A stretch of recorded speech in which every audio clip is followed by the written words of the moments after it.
সম্প্রতি স্পেনের প্রতিরক্ষা মন্ত্রণালয় একটি বড় সিদ্ধান্ত নিয়েছে।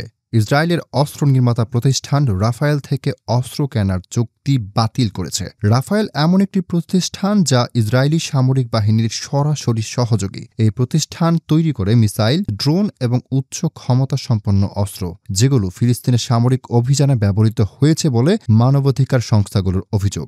বিশ্বজুড়ে যখন ইসরায়েলের বিরুদ্ধে গণহত্যা ও যুদ্ধাপরাধের অভিযোগ উঠছে, তখন ইউরোপীয় অনেক দেশ নিজেদের অবস্থান পুনর্বিবেচনা করছে। স্পেনও এর ব্যতিক্রম নয়। গাজায় ইসরায়েলি হামলায় হাজার হাজার বেসামরিক নাগরিক নিহত হয়েছেন, যার মধ্যে নারী ও শিশুর সংখ্যা অনেক বেশি। এই ঘটনার নিন্দা করেছে জাতিসংঘ, অ্যামনেস্টি ইন্টারন্যাশনাল সহ বহু আন্তর্জাতিক সংস্থা। এমন প্রেক্ষাপটে স্পেন সরকার চাপে পড়ে নিজেদের অস্ত্র কেনার সিদ্ধান্তগুলোকে মানবিক এবং আন্তর্জাতিক আইনের আলোকে দেখতে। এই চাপ এসেছে শুধু রাজনৈতিকভাবে নয়, জনগণের দিক থেকেও।